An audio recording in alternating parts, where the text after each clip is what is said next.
to Facebook Live. We are so excited to be here with you today, and I am so excited to have Michelle Terry with us, the beautiful Michelle Terry. She has been in full-time real estate since 1997 and owns 3 exit realty offices and is still in production. And so I'm so excited to get to talk to her today. Any of you that joined us on at Leverage last week got to hear a little bit about Michelle's story. And so I'm so excited to have her back and to kind of dive into what she's doing and how things are going. So Michelle, tell us a little bit about yourself and where you're from. Okay. So Brianne, I'm from Central Massachusetts. I'm in the direct middle of the state. We are in a fairly rural area. We have these multiple little towns that have populations of about 4,000 or 5,000. So it would be very typical for an agent here to cover 10 to 12 towns, and the homes will be in the median price range of right around 300,000. And you can get, like a nice colonial with an acre of land. You'd probably be up closer to the forest for that, but that's our area, Central Massachusetts. Awesome. Very cool. So where are your offices located? I mean, are they pretty spread out?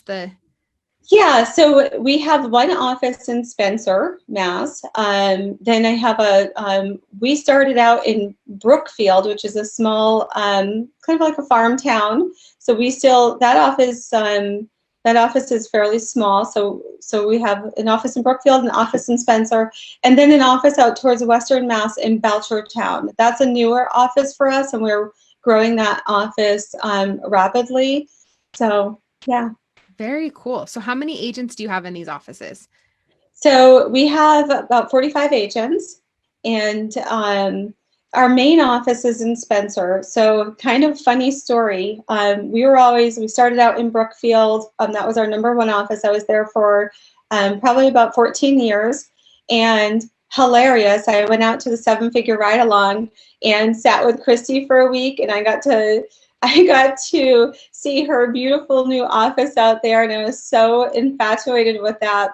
Well, I came home, and I bet you within a week, I bought this big, beautiful new office in a nearby, more populated area, and that was so quick. Christy was shocked when I texted her and said, "Hey, guess what you just inspired me to do?" And yeah, it worked out really well. So that's in Spencer, which was probably about 5 miles away from our original office in Brookfield.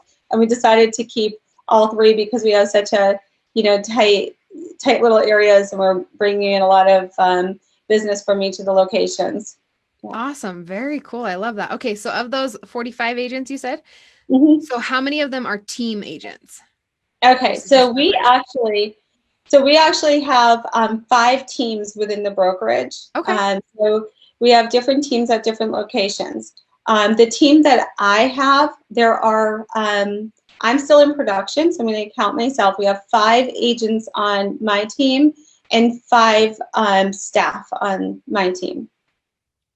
Okay. And the other teams are a little bit smaller. They may be teams of 3 and 4. Mine's the largest within the brokerage.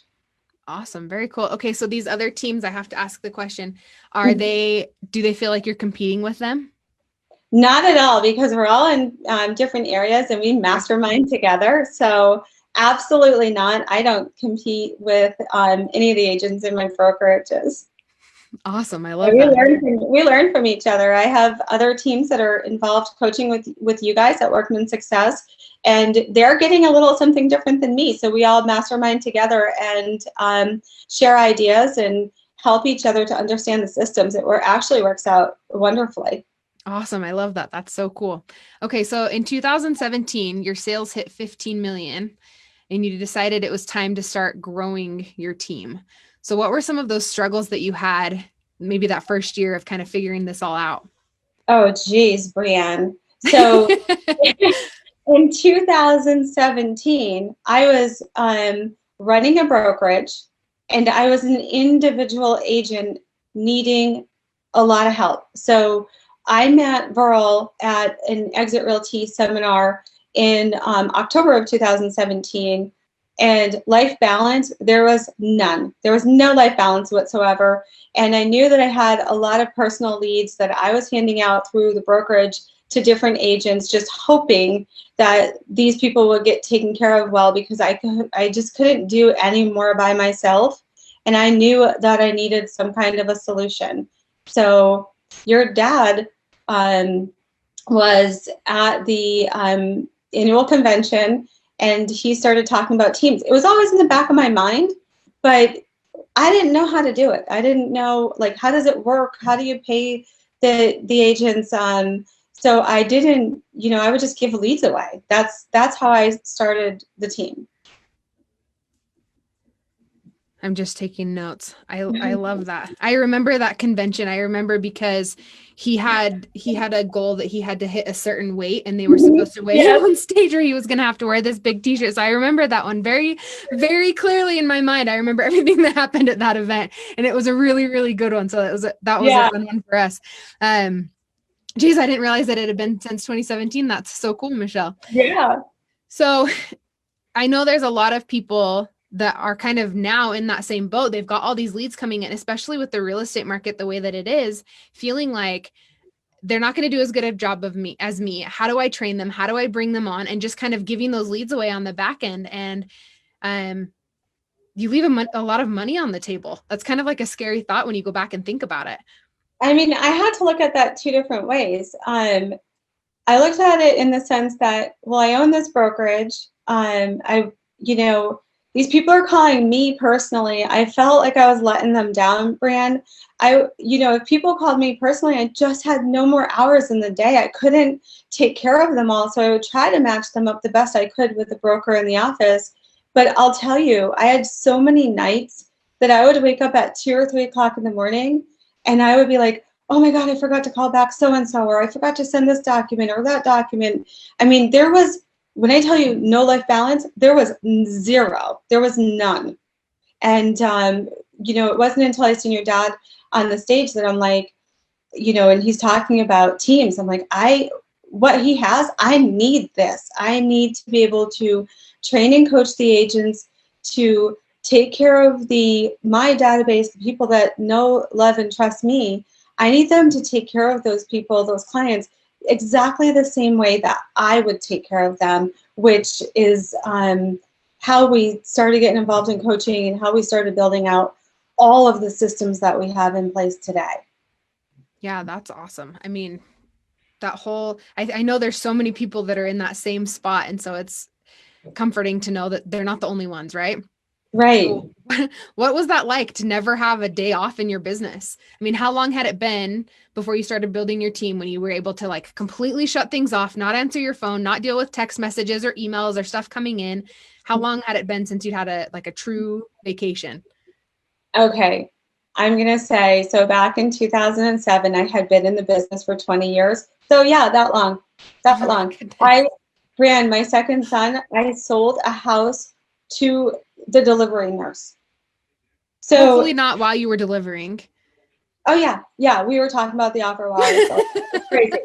So when I tell you, that was the extent of my life. There were no days off. I mean, I can remember I tracked days. I have a calendar in my space. I'm an early morning person. I really get into the miracle morning, and I track everything I do. So I can remember taking a red marker on this big stinking calendar that I have, and I would mark a red dot on every day that I put a full day of work. And I tracked 100 days straight, and that was Beacon Success. It was 100 days. I mean, when I tell you, wake up at 5:30 in the morning, grab the laptop, start making calls at 7, and I would be going to bed at between 10 p.m. and midnight, still with that laptop in my hands. So 100 days straight, zero balance. And yes, I had, I have children, and they're so important to me. I would try to sneak in my little time slots with them, but honestly, I wasn't even there. I was so worried, I might have been at a football or lacrosse game or basketball, and I was so worried about letting down my clients that I was actually letting down my family, the people that were even more important to me. So there was just no balance at all. And Yeah. I remember my kids, Brianne, my kids when they were little, they walked around, and this is hilarious and sad at the same time. My kids would be 2 years old and they were like this, like, be quiet, one more minute. And it would be because I had a client on the phone. So, I mean, and we are so close, but I look back now and I'm like, geez, I really wish I would have learned 23 years ago what I've learned from all of you. Yeah. And that's such a hard thing. That's even, I mean, it's hard with my kids, right? I've got 3 tiny ones. And so it's hard to remember, like, they're only little for just a minute and then they're not. They are, and then they're gone off to college and they have their lives, and you so miss those times. Yeah. Yeah. So so yeah, I would have many times where I'd be working, 100 days straight. If we took some kind of vacation, it would be so typical. Yeah, I had a lot of, a lot of fun. We do a lot of fun things together as a family, but there was always that time I needed to excuse myself and go and return calls or go and return emails or send that one thing over for this important deal that you needed to take care of. I just didn't have enough help to be able to manage that kind of a business. Yeah. Okay, so knowing all of that, I think I know the answer to this, but what systems did you first implement into your business? So the systems that I first implemented, well, even before systems, I was always afraid to hire a full-time administrator. I was nervous about having, I had this brokerage, and I always had somebody, I had someone in the office part-time. I would do everything. I would take out the trash, write checks, do 1099s. I would do all of it, plus try to sell houses as well. But so the first thing we did is make sure that we hired a full-time administrator, somebody that's in the office every single day, 9 to 5. That was the first thing that we put into place. And I'll tell you, when I did that, that's when the magic started happening. Having a full-time administrator, I was able to double my production right off the bat.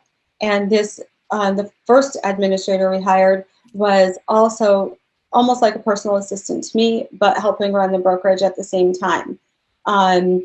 So the first actual system from Workman Success that we implemented when we joined coaching was the Agile. And the Agile has been life-changing for me. So if you're running in 20 different directions and you have no balance, a good agent and good team leader will come up with a lot of different really cool ideas, ways that we can engage with our clients, things that we can do to make our systems better and to our process better. We'll come up with so many different ideas, but it is hard to sit down and just stop and think about it and implement those ideas. So when we started using the Agile, that was back right when we joined coaching in 2017 at the end of the year. Every idea I had went onto that Agile. And then we learned how to prioritize them and how to build sprints. I mean, ideas such as wrapped company vehicles. It could be, something that we want the client care coordinator to do to make the clients have a better experience. It could be anything from building out a system. It could be implementing a new CRM. Every single thing had to go on to that Agile. And we faithfully use that Agile today. We couldn't run our businesses without it. So that was the first thing that we really implemented. And from there, it was the transaction tracker. So the transaction tracker was also another system that we implemented that really helped us a lot, and especially when we started to form the team, really looking at the transaction tracker and seeing where our source of leads are, where are we based on where our goals are set to be by the end of the year. That transaction tracker really helped us to track that. And I think that transaction tracker probably saved us hundreds of thousands of dollars, because the lead sources, as I was a newer team, I thought the answer was to fill up these agents' pipelines, for me to do that. So I had huge budgets for purchasing leads. And when I really pulled that lead, transaction tracker out a year later and looked, I'm like, oh my gosh, we're spending hundreds of thousands of dollars on purchasing leads. But guess where our leads are coming from? They're coming from our sphere of influence and our top 50. Most of them are coming from the people that know, like, and trust us. Yet we're out there purchasing all these leads. And I'm, not teaching the agents to hunt like I know how to hunt. So that was a huge eye opener for us. Yeah, I love that. That's so cool. I love looking at taking the data from all of our transaction trackers from our teams across the country and looking at the different data that's in them because it's so insightful. Stuff that you never even thought about before you're going back and looking at it and saying, okay, there's no ROI on any of these sources. We need to switch them out for the ones that do make sense and maybe put that money towards an MVP program with our top 50 or something else like that. And there's so many different ways to do that. So Michael Fitzgerald wants to know what Agile is. And it's my brain dump. It's the brain dump. It's a system that Workman Success creates for you that you can implement in your business. And basically it's done on an Excel spreadsheet. You can write down every idea you have, and you have a way to be able to build out sprints to make those things that you're dreaming about doing a reality. So getting them from A to Z, and really you can rate them. So you can rate them by level of importance. You might have 50 ideas, but we learn through coaching that you should be really focusing your time on the top 3 most important. You can't implement 50 different ideas at once. You can probably get 3 of them done at a time if you focus on those. Yeah, absolutely. And so we can take no credit for this. Someone else built Agile. We just took the amazing ideas that they had from it and we made it really, really simple for real estate. And it's kind of like a shiny penny list, right? You go to these conventions, you go to all of these great webinars and see all of these things, and you come back with 25 sheets of paper of notes of all of the stuff you want to do with your business.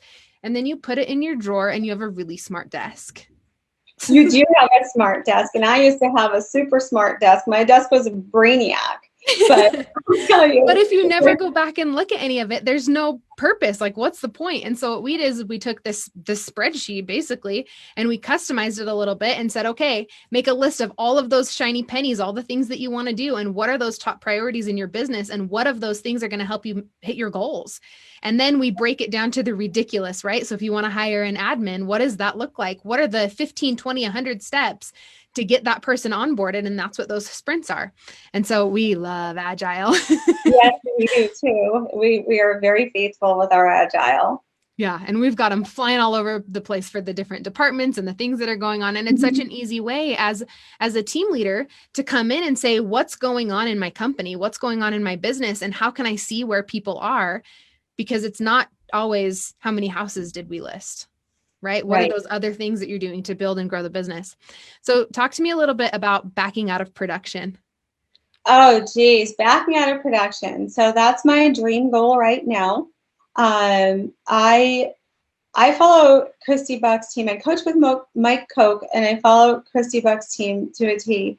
And when I see Christy building up this big stinking business and being able to back out of production and really manage all the systems and processes and help the team, leap forward, that's what I want to do.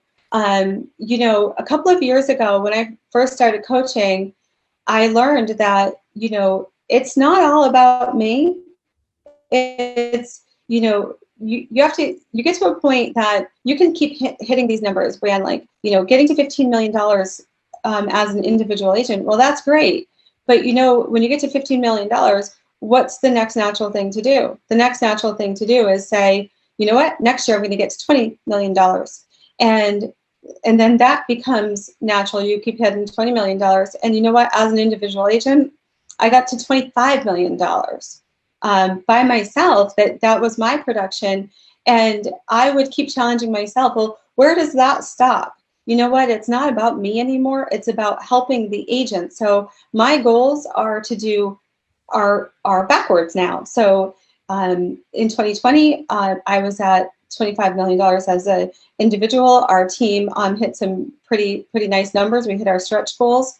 But now I want to do less and less, and I have a goal to be out of production by June 30th of 2022. So it's going to take me a little while to get to that point, to be able to build enough systems to make sure that everybody on my team is doing, working with the clients and doing things the Michelle Terry way. I know that I know how to do it, but I want to be able to build, checklists and spreadsheets for absolutely every single thing in my business so that I can feel comfortable when, a very, very good client of mine comes forward and I may have done, 30 transactions with them, that I can hand them over to the listing team and feel comfortable that that person is going to be 100% taken care of the way that I would take care of them. I love that. So you get out of production and into that people and system development, right? Yeah, absolutely. So, and what that's looking like for me today is my staff and I, so now I have 5 administrators that work for me for our team. And what we're hyper focused on right now is having a system for every single thing that we do and mastering that system, making sure that we're not forgetting any steps on those systems. And the systems may be something like open houses. So we're huge on open houses. So we have checklists on open houses. We run an open house like it's a business. So the buyer's agents on the team have to commit to so many open houses a month. And when they do their open house, they have administrator assistants, staff assistants to make sure that that is run like a business, the way they set it up, the way they put their signs out early, the way they take their, they set up their display tables, the way that they talk to the leads, the process when someone comes in, what happens to them. We don't just, fly to an open house and, sit there with some MLS listings for 2 hours and hope for the best. It's, we don't roll the dice and hope someone will call us later. We take every one of those leads, we put them through a process. We have thank you cards that are sent out. We put them in databases. We nurture them. We call them. We run that open house just like it's a business. But we're doing that with every single thing that we do, whether it's a buyer leads, an open house, general leads that come in from different resources that we do still have some paid leads, but every single thing that we do in our business now, it's taken that time to sit and build a system out that the administrators inspect and check on, and we have steps in those processes. We have steps to make sure that the buyer's agents or the listing team is doing every single thing that's on those checklists. That's awesome. So that's okay, I have a couple questions. I have a couple questions with your open houses. So the first one is kind of take me through, what do you mean? What do you mean when you say you run it like a business? I know Mike Koch has a killer open house on steroids plan. And so I'm sure you follow some of that, but kind of give the people that are watching this, what does that look like? How do you do that? Because I know so many people, they drive around with their balloons and their signs and they run and they hurry and stick them in the ground. And by the time their last sign is in, they're running into the house to make sure that they have their cookies and whatever out so that they're ready to go. But what does that process look like? How are your open houses different? Okay, so what I have here is I have an open house checklist. I don't know if you can see that double-sided. I'm just I'll run through this really quickly. We're adding some more steps into this. This was built probably about maybe a year ago. So basically on their checklist, the agents are to ask a lender if they'd like to join them for the open house. Friday before an open house, let's see, there'll be flyers posted to the Michelle Terry team Facebook page, and the agents are to share those. That's actually done earlier in the week. The agents have to share them to their personal pages on Fridays with the addresses and the information. The agents are to bring with them a list of comparable properties. So when people come in, they'll have data at their fingertips that they can share with those people and talk about other properties that may that may be available in that area. The staff will build out, we have these open house boxes that the agents have. And what it is, it's just a really nice tote box that you would buy at Home Depot or at one of those supply stores. And that box is loaded to the top with giveaways, a sign-in book.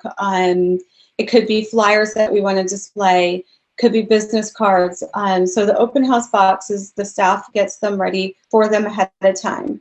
The staff will put up signs 3 days before the open house advertising the open houses. We're incorporating now, one of the things I want to add is doing a video that we would put on Facebook ahead of time. Let's see here. The agents will pick up cookie, candy, or pastries, and they'll be displaying, they put that out at the open houses. We do that. And, we put that out with our giveaways. Having the balloons ready and put up ahead of time. We have open house flags that we put out. So our open houses, we have many, many signs. We don't put out just 2 or 3 signs. We have as many as we can put up, and we have open house flags that we display at the property. So on average, how many signs do you think you're putting up for one open house? For one open house, we would love to see 10 or 15 signs. Okay. So that's what the goal is. But not everybody has put up 10 or 15 signs, but that's what we're looking for. On our checklist, we want the agents, the staff would be reverse prospecting prior to an open house. We want the agents to arrive a half an hour early and be able to really set up their open house display table really nicely. If a lender can't come, we usually have lender giveaways that we bring, application packages. So our vendor partners are really, we display their stuff at our open houses. We take pictures of those and we send it back to the vendor so that they know if they're not there that we're still representing them. We go through the house and make sure everything's perfect. Let's see here. We have here on our list, we've added in, we want the agents to do a Facebook Live video while they're at the property. We do, let's see, I'm going to just shoot from the hip because there's a couple things I still want to add to it. Yeah. So they're setting up the open house and they're advertising the open house ahead of time, getting the signs out early, putting it on Facebook, reverse prospecting through the office. We still have some paper print because we have small communities. We put our open house on the cover of a local publication that comes out to our areas. So we put that out about a week ahead of time. And as the agents have people coming into our open house, they really engage with them. And we get them to, every person has to register. We try really hard to make sure that everybody registers with all their proper information so that the agent can bring the registration cards back to the staff and the staff can send out, they have a follow-up, open house follow-up, plan that they work with. They'll send out a thank you card. They'll put them on property finders. They will, the agents then will call back and check in with the people that following week. So we take it to the next level because we know there's so many times when I go to a house and I list a house or one of our listing partners lists a house and the clients will say, well, the other agents say that open houses don't work. Well, they work for us. We actually sell a lot of our properties. We're heavy hitters in the listing area. We sell a lot of our properties at open houses. And we'll take that out and we explain to the sellers that if it's done the right way, it is super beneficial. But it's also beneficial. We don't hide this fact. It's also beneficial for our buyers agents. They're there because they want to either A, help sell that house, or B, make new connections. So that was my next question. Do your buyers agents hold your open houses or do your listing partners do it? So both. So Okay. They both do, but the buyer's agents get first dibs on the open houses. Now, last year, prior to COVID, Brianne, we would do 10 to 12 open houses every single weekend. We do open houses. We do commuter open houses during the week. So we may pick up Wednesday and Thursday evening, and we host the open house between 5 and 7. We've had agents show up to those commuter open houses, and the agents would say, "This is so weird that you're doing this. I've never heard of this before. Why are you hosting the open house during the week?" As the agent is looking around and seeing how busy we are. And we've sold a lot of houses that way as well. So we don't just do them on the weekend, we do them during the week as well.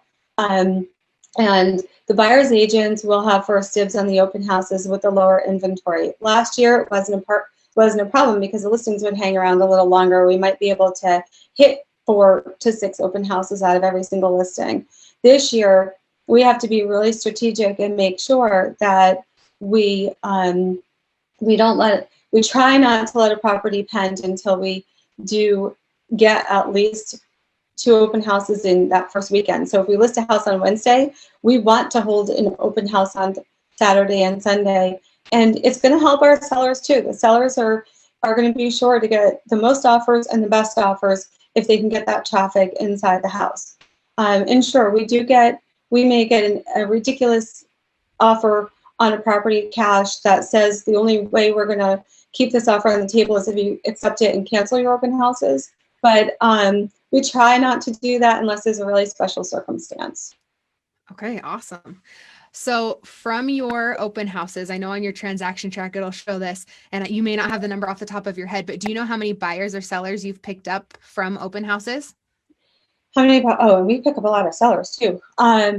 Buyers or sellers from open houses. I don't have that number right now, but I'm going to tell you that it's probably going to be more than 25% of our annual business. So 25% of your annual business is coming from picking up buyers and sellers at open houses. Yes. So they work. Yes, they work. They work for us. And you're selling and I mean, you're getting it out there for your clients, which is so cool. I love that. Yeah, we do have a lot of sellers that will stop by to see how we do things. We set a lot of listing appointments from the open houses as well. We have sellers that have no intention to buy that property, but they'll show up just to meet the team or to see how we do our business. And we've had a lot of comments made by clients, future clients or just, prospective clients telling us, well, we've never seen this done before. And I never, or my current agent doesn't do this. So we're pretty careful with that. It's always been a big part of our business. And even during COVID, as soon as the state would allow us in Massachusetts, which was pretty quickly, we did dive right back into open houses. And we take extreme precaution with gloves and masks and Lysol. We have systems where we let one group tour at a time. We're very careful with being in compliance with the CDC on how we host our open houses now. Yeah, that's great. Okay, so I have 2 more questions on this one, and then Okay. Oh my gosh, so many things with your open houses. I love it so much. Okay, so pre-COVID, how many people on average do you think you were getting at open houses? So they're all different. It depends.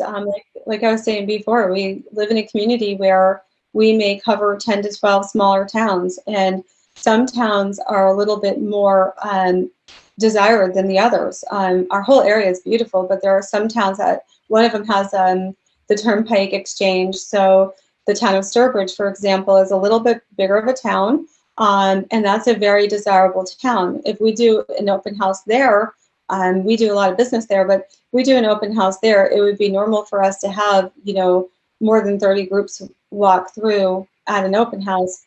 And if we hit the city of Worcester, because we list all over the place, in the city of Worcester, we had an open house with COVID restrictions that we ended up staying 3 hours late, and we had over 100 groups come through that open house. Wow. And we'll have other towns that are smaller and more rural that we might only have 3 or 4 groups come through, but there are 3 or 4 more groups than we had, before the open house. So they work in all the communities around here for us.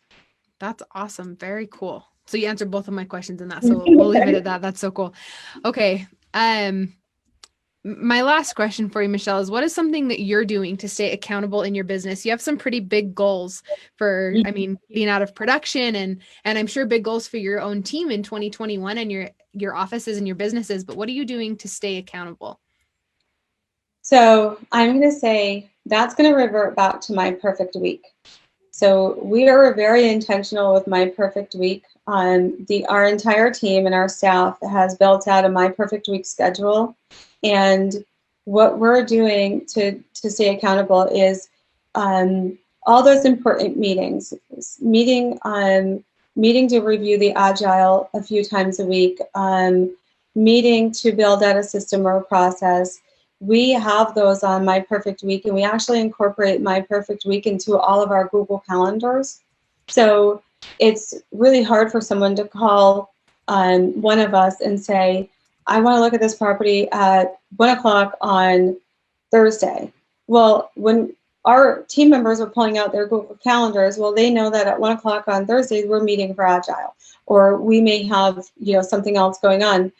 So incorporating those important meetings, the head administrator and I meet a couple of times a week for Agile. We did that today. We review everything that's on our list and what are some of the steps that we can do this week to implement the things that we want to implement. We have, the listing team. My listing partner meets with me every Wednesday. She's actually in Brooke Sign's Flame Live class. And what we do is we meet every Wednesday at noontime. So right when she's done with Brooke, we sit down for about an hour and we go through every single thing that she learned there to see if there's something else that we can add into our listing process that we didn't have before. So incorporating all those important meetings on your with My Perfect Week, that is something that I'm doing, and making sure that we're there for those meetings, and that's how we hold each other accountable to move forward. That's so awesome. Very cool. Michelle, thank you so much for your time today. I've kept you a little bit over, but you had such great information. I just want to keep talking to you. And so we'll have to do another one of these where we can get through the rest of our questions because you have such an awesome business and so many great things going for you. And your insights are so helpful. So thank you so much. And we appreciate you being here. And to everyone that's watching, thank you so much for attending. Thanks, Brianne. If you are ready to level up your real estate business, set up a coaching consultation by sending an email to coach@workmansuccess.com. That's coach@workmansuccess.com.